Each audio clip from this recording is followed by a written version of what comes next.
Hello, everybody, and welcome. This is Timo from EAV Radio on Garage 71. Once again, partnering with my boy Dan. Dan, you introduce yourself? I'm Dan from Radio Free Pensacola. And we have the pleasure of sitting here with Adam Flymo Birch and Bobby Rubin to talk about some fun things dealing with music. First question I have, Adam, I'm going to start with you. Bobby, you get to think about it while Adam is put on the spot answering the first question. Adam? Yes, Briefly, answer the wonderful question of who do you think you are? Who do I think I am? That's a good question. Or who do you? More like, do you know who I want to be? Or even better, do you know who I was? Oh dear. Yeah, who do I think I am? That's a good question. So that's a good one. Well, I know who I am. I'm a washed up alcoholic that's sober. Yeah. So I'm that's a funny question. I laugh at that. I don't. You know what it is? I never take myself too serious now. So a thing like that, when I say who do I think, I always ask myself in the morning, who do I think I am? And then I go, nobody. I'll take that. Bobby, the ball is thrown into your court. Who do you think you are? Well, I don't know how to follow that up very well. Adam's a hard act to follow. So, for the purposes of this interview and this question, I would say that I'm Adam's lyricist. But, beyond that, I'd say I'm a husband and a father and a martial artist and a university professor and a ska fan. I like both answers from you, gentlemen. Could you both give me a little history? Try and be brief because I want to focus more on the modern stuff, on what we're actually working on. But just so everybody knows who you are and what you've done, just give me a brief history of what you guys have done with music, who you've played with. My name's Adam. So I guess I started off playing this music back in Leicester, England, with the great Laurel back when I was about 16. And I got a chance to back him for about, we were his backing band for a long time, but at least we were on the road for at least 5 years as the Precious Tenants and touring all the time. And then that's the other artists that we worked with. And then I met Derek Morgan and started backing Derek Morgan and still working with Laurel Aitken. And by then we were starting to back a lot of the Jamaican artists that were coming into London and through England. So I got a chance to play with a lot of great artists, Derek Morgan and Alton Ellis and Delroy Wilson. I mean, we could just go on with names. I was very lucky. That led me up to meeting up with the Specials in the early 90s.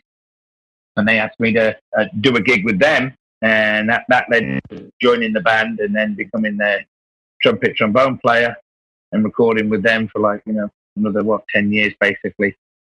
And then I left that band and came to America, and I was working with Mr. Rob Hingley and the Toasters, and I did that for about 6-7 years on the road with them, and then I decided to become a parent and a father. But it was good because I always used to then just jump on the stage with Buck when he used to come into town and play. And, the Toasters has always been a part of me, and I'm very privileged to be a part of that camp, the Toasters. I like that. And then, of course, that led me to going to start my own band again, which was kind of funny how that all happened. But and I'll get to that in a little bit. Yeah. That's what we're here to talk about. But first, Bobby, a little background on you. Yeah, sure. Well, I don't have much of a history at all. It's a couple of years ago, I befriended the guys in the Scapones, a really great ska band out of northern England, Yorkshire area. Became a really big fan of those guys, and at some point, the lead guitarist for the Scapones, his name is Mark Wilson. He sent me a demo and said, "Listen, you're such a big fan, and you're probably our biggest U.S. fan. I'd like to get some feedback on this demo and see what you think." He may have regretted that because about an hour later, I had sent him a 3-page Word document with all these ideas for the song. Being the English professor that I am. But Mark liked it. He liked the ideas, and he actually incorporated some of them in the song. And that eventually led to me writing some lyrics for the Scapones, including a song called Dorian's Going Gray, which has had a bit of success over there in England.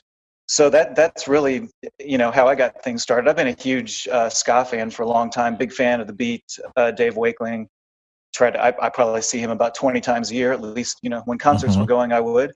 So the Scapone, just a little bit more about them. When they came on their U.S. tour last summer, they came on a tour. They invited me to go ahead and come along with them on that tour. And so I was hanging out with these guys in the Airbnbs and hotels that they had, rented out, and going to the shows with them and helping them out with shows. And that's how I met Adam, actually, was Nice. At a show where Adam played along with the Scapones over in Pennsylvania. Awesome. This new project, Adam Flymo Birch and the Versions. I know, Bobby, you're helping with doing a lot of the writing with it.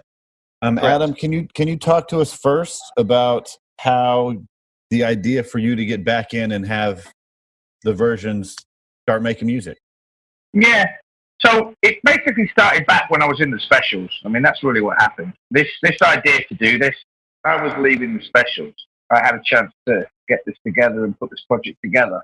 And this is back in the sort of I guess it was the 2000 maybe. But of course, by then I was just so burnt out with the music industry. I just couldn't do it. I just didn't have it in me. I was just not in any capable mood to write music or get it together. And that's the last thing I wanted to do at the time. I just remember just wanting to run away and hide and then do something different. So that's what I did. I joined the Toasters, and that was totally different, and it was a totally different environment. And, we were fun again for the first time in a long time. That's what happened. So Lindvall Lindvall Golden had always talked to me about getting this project done. And I said, maybe one. And he kept pushing me to do it, So over the last sort of 10 years, we've just been talking about this project, about putting this together and doing this project, and me getting my own band together. It was funny because that's how it started. As I got invited to come down to Supernova 2017, just to sort of come down and just hang out. That's Tim Supernova, and but that's the day that I met Derek, and that was after 25 years. So once Derek knew I was, about, and I had my trumpet with me, he said to me, right, you've got to come on stage and play the set. And I was like, what? I've not played the songs in years. It didn't matter, because he just said, that's it, don't worry about it, come on. And, it was with Eastern Standard Time, and I know those boys really well. And the songs, of course, I've played them so many times, it was crazy. I just went back on stage and played them like it was yesterday. And that was fantastic. It was just great to be back on stage with my old friend Derek. From that we talked in the dressing room, and I said, hey, I'd love to do a song with you. And he said, yeah, man, call me. And that's how that happened. So then from that came the remake of the 1970s version of Fat Man that Derek recorded back in the day. And we re-recorded. That's the one, when you re-record it, that's the one where you do the intro and then you go, wait, why am I singing this? Exactly. Yeah, because originally I sang it. There's a version of me singing it, but I might put that out one day as well. But it's when I have the original singer, there's no point me singing it. So that was the idea, was just get Derek to sing it with me. And, and he's my mentor, he's the master of it. And he was the one that gave me all the inspiration in the first place. But for me, it was just an honor to go and play that song again with the guy that I first played it with, all those years ago. And he made that a hit back in the 60s. So for me, that was the best. It was kind of like going full circle for me. It gave me that it gave me that momentum to start working again and wanting to start creating again.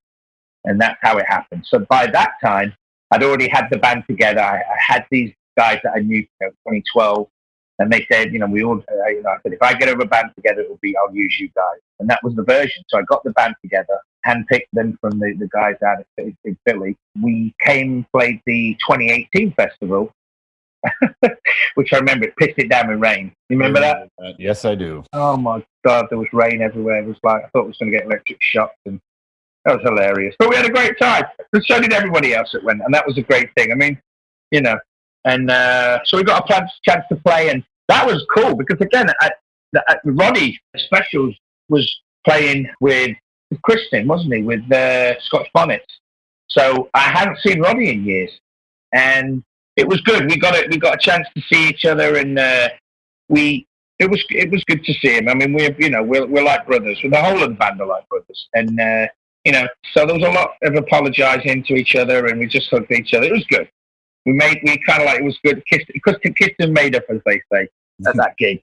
We went on stage together and we played songs together for the first time in years, and it was good. And so that's how this has happened, and everything's just sort of like built on from that. So, first off, the idea was just to go out and play some songs. And, I wasn't really looking at doing anything too serious because I didn't know what I was doing. I was just enjoying it, playing some songs and play some songs to play. Mm-hmm. And that's how it was. That's how it started. But then, of course, my creative juices started going. And then, of course, by Fat Man, it so happens that that's how I met Stoker again. Stoker was my old producer from the Specials, and we both from the same parts in England. So, Linval, it was in the same part as me in Coventry, and I'm in Leicester, and then Stoker was in Birmingham. It's just crazy how that all happened. But Stoker out of the blue just called me and said, "Hey, what are you doing?" I'm like, "I just recorded Fat Man and I need someone to produce it." He went, "I'll do it." That's how that happened. And then from there, we just started writing together again. And it was just like we'd not stopped. It was crazy. That's how these songs came together in the first place. So, and then I've got Bobby. How many songs do you think you got? We can tell you, Bobby, how many songs is it now? So we've got ready to go. Well, we have 12 songs that we're working on ready to go. And we've got another, how many in the bag? Oh, my goodness. Well, I believe I've written lyrics for something like, 51 or 52 songs. Yeah. Wow. But, really? Yeah. Oh, yeah. It's a lot. It's a lot. We've got a lot of songs. I mean, it's how this is working. What we do, we grab the lyrics. I grab the music ideas. I send them to Bobby with the ideas, what I'm trying to write or what I'm doing. And then it comes back. And we sometimes we already have it. So it's like, hey, this song here, we're going to put with this. This is going to go to this part. And that's how this is working out. And it's fantastic this way because, again, I have the skill of Bobby, which is how, that's really how we met. It's just crazy how that met. I thought he was a guitarist, and I'm calling him to say, "Hey, come and play some guitar." And he goes, "Wish I could. I can't play guitar." I said, "What?" So I'm a lyricist. I write lyrics. I'm like, "Well, send me some lyrics." And I just, I love his lyrics, and I thought, this is brilliant. And you think, I write lyrics, and I can write lyrics, I write the songs, but it's not about that for me. This is about bringing people into the project and getting the best out of everybody that works. And to do that, that's why I stand in the background and I let other people come in and do what they do. Like Bobby's a lyricist. Nice.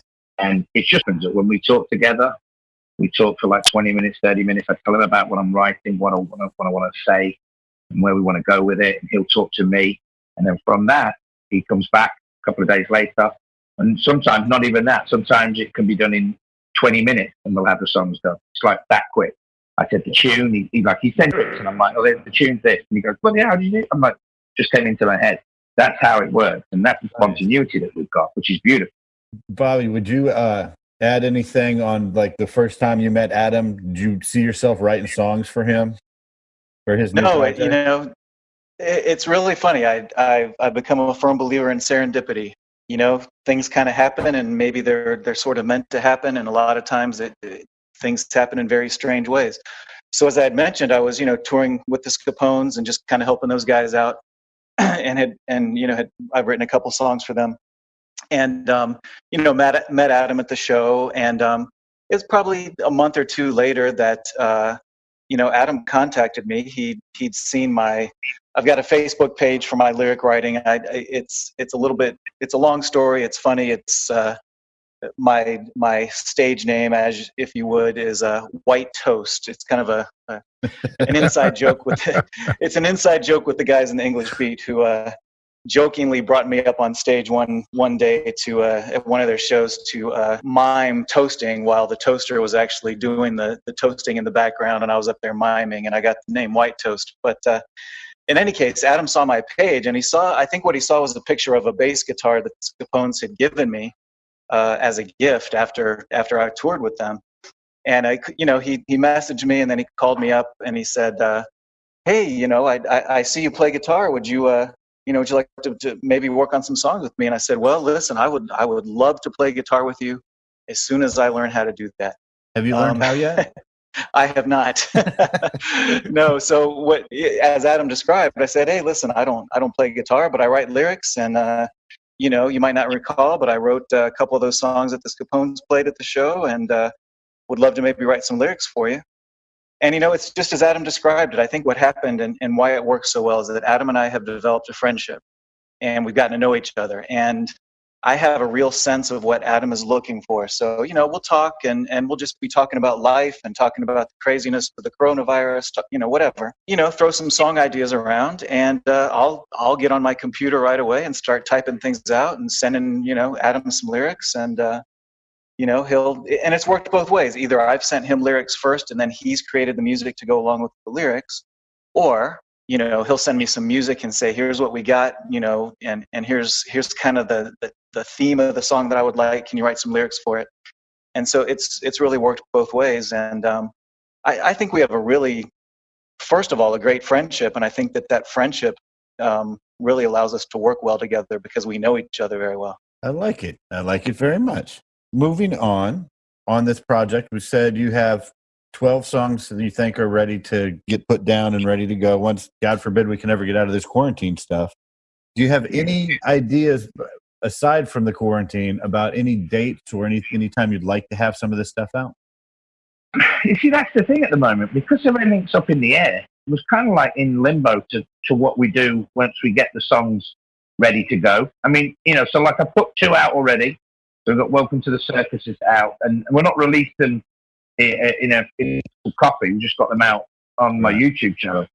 And I mean, what I'll probably do is put them out on digital platform first, and then I'm going to put them out on probably like a 10-inch and do like a EP maybe. There's talk of going to do an album and releasing an album, which I'll do. And I just got to get the songs together first, and Limbaugh is working with me now on this project as well. So I've got Limbaugh, Stoker, and the band, of course, and Bobby.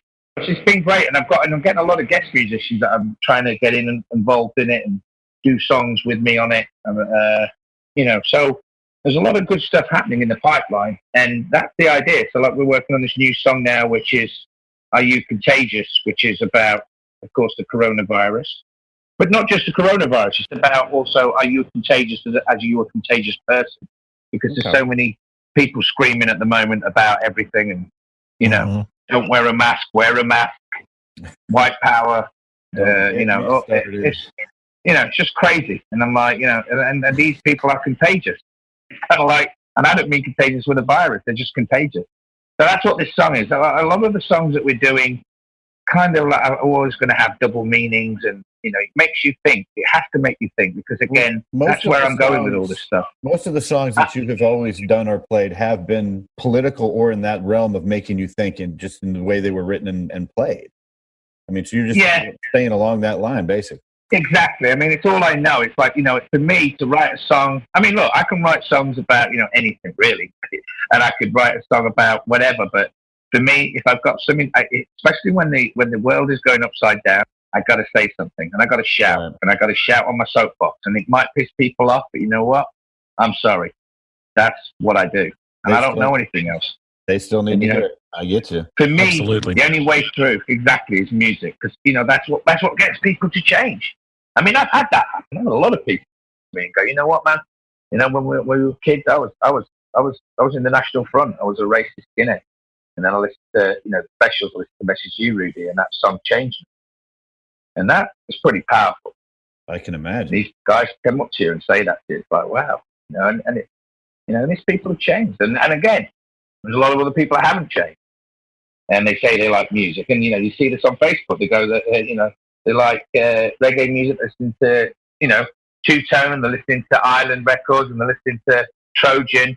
And then they slag people off for the colour of the skin on Facebook. Well, you're listening to black music that was written by black people. So how can you be a racist? It doesn't make sense. You know what I mean? Yeah, I've never been able to put folks with that kind of ideology and listening to ska at all, because the two just seem so mutually exclusive. Yeah. It's just... Yeah. I mean, and it's funny how that happened. People, and it's one guy I saw on Facebook, and somebody said to somebody, so this guy's crazy. He's got a two-tone man on his wall in his bed in his house, and he's slagging off black people. And I'm like, that doesn't make sense. Nope. It just doesn't make sense. Because that's totally opposite what we're trying to preach. And not preach, but it's what we do. And it's all about, that was about what we grew up doing and stopping racism.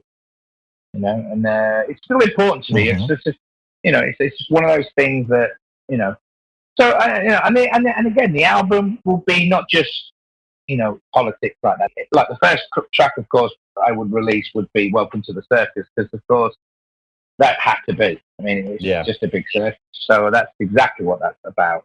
And, I didn't want to get too into saying names, but I just decided to create his face in a cartoon and spin it round on a circus. And then everyone knew who I was talking about. So that's really what it's about, that song. I mean, if you haven't checked out that song online, anybody listening to this, you do need to go check out that song. I've played it on my radio show once. I'll end up playing it again. Happy to do so. Thank you. Yeah, thank you. Yeah. Talking about the two songs you got out, and Bobby, you can talk about any of your website as well, or your Facebook. Where can people find out information about this project or any other projects you guys happen to be working on? So if you go to basically Adam Birch and the Versions on Facebook, you can like the page. You can go there and join them. Look up for other stuff that's happening when we've got other singles coming out. We're working on another 3 singles to release. Probably going to put them out in the next month or two. Or just finishing those off now.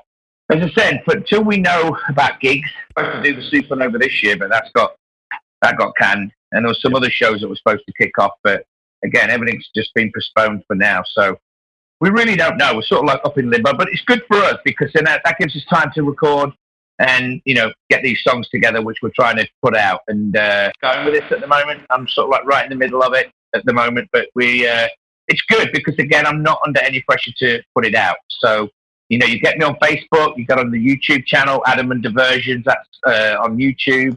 You can like that and subscribe.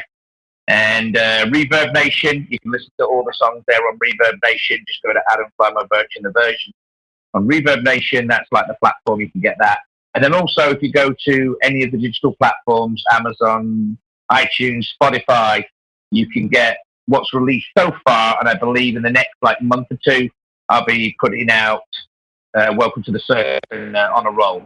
They'll be released for digital. And then, of course, once we get back to playing live, we'll be starting doing some EPs that we'll be able to sell. And then I'll probably sell those online as well. But, but one step at a time, as they say. One step at a time. I like it. Bob, you got anything you want to add to that? Yeah, so anybody wants to connect with me, you can find me on Facebook. Again, it's kind of the funny tongue-in-cheek White Toast. Just look up White Toast, and you'll see me.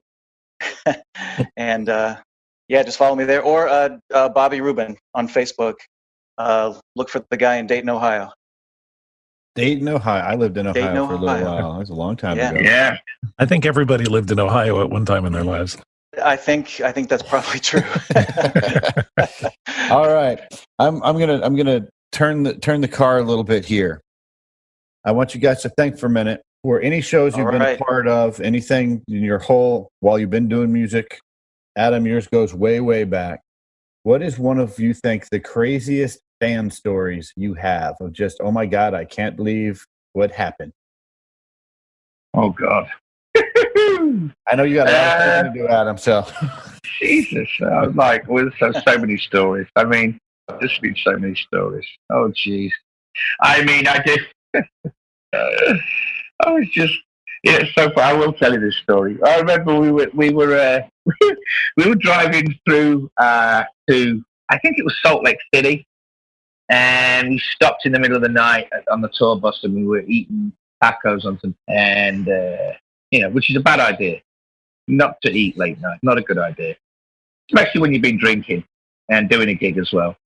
So we're there, and I remember we stopped. We had to stop the bus, and we were near the bottom of Salt Flats, and we're driving past the Salt Flats, and it's white like a lake. And I remember we all running off the bus and just fucking pulling down our drawers, and we all had the worst fucking day in the fucking world. We were dying, we were crying, I was laid in the salt, just like, stomach was just exploding. And I was like, oh my God, what the fuck is going on here? That was interesting. That I'll never forget that day. That was one of them. That was I would bet you're never going to forget that day. Oh, Jesus. Never fucking do that again. Never. When people say to me, you want some taco? No, I'm good, thanks. I'm all right. I'm burritos. I'm good. No burritos, thanks. But yeah, that happened. And it's kind of funny because there's like one person at one part of in the salt flaps laying there, one person laid it somewhere else, and one place, and the salt is just basically going brown as we drove off. Oh dear. I mean, I don't have any secrets, but there you go. That's it. But that was interesting. That was an interesting one. I'm at a loss for words, Adam. I really am. You might want to cut that out. I don't know. No, I don't care. Oh no, that's a keeper. Yeah, I mean, there's been so many stories. I've got one that's it's not nearly as colorful as that, but I think it's pretty interesting. And it's again back to the Scapones. They were touring, and they actually went and played at Whiskey A Go Go out in L.A. I didn't get a chance to go to that gig with them. I had to skip that one and stay in Ohio. My university work was starting, but a very good friend of mine out in California, who I had gone to see some English beat shows with, she asked me if I could, get her into that Whiskey A Go Go show, and so I arranged that with the Scapones for her to, get on the guest list. And she and the lead guitarist of the Scapones, Mark Wilson, hit it off, like really hit it off, and they are now engaged to be married. So awesome. And she moved out. Yes. She moved out to England. So I think I'm at least partially responsible for starting a romance between a band member and a fan. Well, Bobby, for your sake, I hope the romance lasts. So I know I am very hopeful as well, because otherwise, I'm going to go from hero to zero pretty quickly here. No, that's awesome, Bobby. That's great. Dan, do you have anything you want to ask? I had one quick question for Bobby. Sure. So you've talked about the experience of touring with the Scapones and writing lyrics, and I wanted to find out, have your two professions ever crossed? Ska lyricist and English professor. They have, very much so. I love the question, by the way. Thank you for that. One of the classes that I teach at Wright State University in Dayton, Ohio, public institution, got about 12,000 students, named after the Wright brothers, who grew up in Dayton themselves. But I've been teaching a class for a while that it's all about literature and rock and roll, and it's a class for the honors program. And what we do in that class is we examine works of literature that rock and roll songs have been influenced by. And so, tons and tons of rock songs have literary influences in them. And Sting is a great example to use in class, because he's got a literary reference in practically every song he writes. But there's lots and lots of literary influences in rock and roll. So that's a class that I teach at Wright State. This whole lyric writing thing has actually now led into the university asking me to teach a class specifically on ska. And I'm going to be teaching it next spring. And we're going to be really looking at what's that? I'm sorry? Can you put it online for me so I can join it? Hey, sure. Yeah, it probably will be taught online, actually. So happy to have you join. Yeah. But it'll be all about the themes of unity, and especially racial unity and racial harmony in ska. And we'll be looking at, not only lyrics, but, criticism. There's a lot of music criticism out there, kind of like literary criticism about ska, basically. Nice. That's amazing. Yeah. I just had one final question for the two of you. And, basically, Timo brings me onto these so that I can ask the eye roll question. So this is it. It's the classic desert island scenario. What three songs or what three artists could you not live without? I'd have to have English Beat. They're my favorite band. I'd have to have them. I think you could probably combine them with General Public. Okay, so Dave Wakeling's two bands. I'd have to have them. Mm-hmm. Yeah, I'm a big fan of, New Order. I'd really like to have New Order there, I think. Especially maybe some of that angst would help me out on the island somehow. And then I'll throw you a little curveball. I think I need some Sade. I need a little romantic music, and I love Sade, so throw some Sade in there too. There you go. Have I'm you going to guys- go. It's pretty weird. I guess. I'm going to have the Clash. Mhm. Right. Got to have some Clash on the desert island, and a little bit of James Brown as well. And then I'm with you. I should say then probably some Scatterlights. That mean my selection of a little bit of this, a little bit of that, and a little bit of the other. Very good choices, gentlemen. I like it. Absolutely. I have asked questions. Dan has asked questions. Is there anything that we have missed or failed to ask you about that you wanted to say to everybody out there that would be listening? No, I just want to say to everyone, thank you who's supported the version since we've been doing this and coming and listening to us and checking us out on Facebook. Tell your friends, tell them about what's happening. This is how this works now. It's all about you guys out there in the field, as they say, spreading the word. Just keep your heads up high. When it comes to voting time this year, please vote. It's important. A lot of change needs to be done because the way that the country and the way that the world's going, it's just crazy, and it's not going to work, and it's going to end up in big, massive wars. And we don't want that. We know it doesn't work, so we've got to get it together, and that's what this is about. We have to get this together. There's no way around it, and as I say, I do see hope. I do see hope, and that's just really all that's for me. That's all this is about. It's just making it better each day, having a good day, as they say. That's what we try to do. Ladies and gentlemen, if you did not hear that correctly, go back and re-listen to Adam's last words here on having some hope and things need to change and we all need to do our part. I think that is probably a pretty good place to end this interview. Thank you for all the information you guys gave us. It was great talking to you. Thank you for giving us the time. Again, we're here with Adam Flymo Birch from Adam Flymo Birch and the Versions. We're here with Bobby Rubin, who does a lot of the songwriting with Adam for this new project. Again, thank you for your time. This is Timo from EAV Radio, and take it light and keep it easy. Dan here from Radio Free Pensacola. Always glad to be a part of these. Timo, I want to thank you very much, my brother. Thank you. Of course. Thank you for all this. Real it's always pleasure good to be here. Thanks very much. Yeah, anytime. As I say, Timo, you're a good guy, and God bless Rudio Radio, as they say. All right, gentlemen. And Free Pensacola as well. I've been down there for a long time, but I've got to come down. But yeah, we'll see you guys soon, all being well. Yeah. All right. Take care, guys. Take care. Thanks a lot, guys. All right, mate. Take care.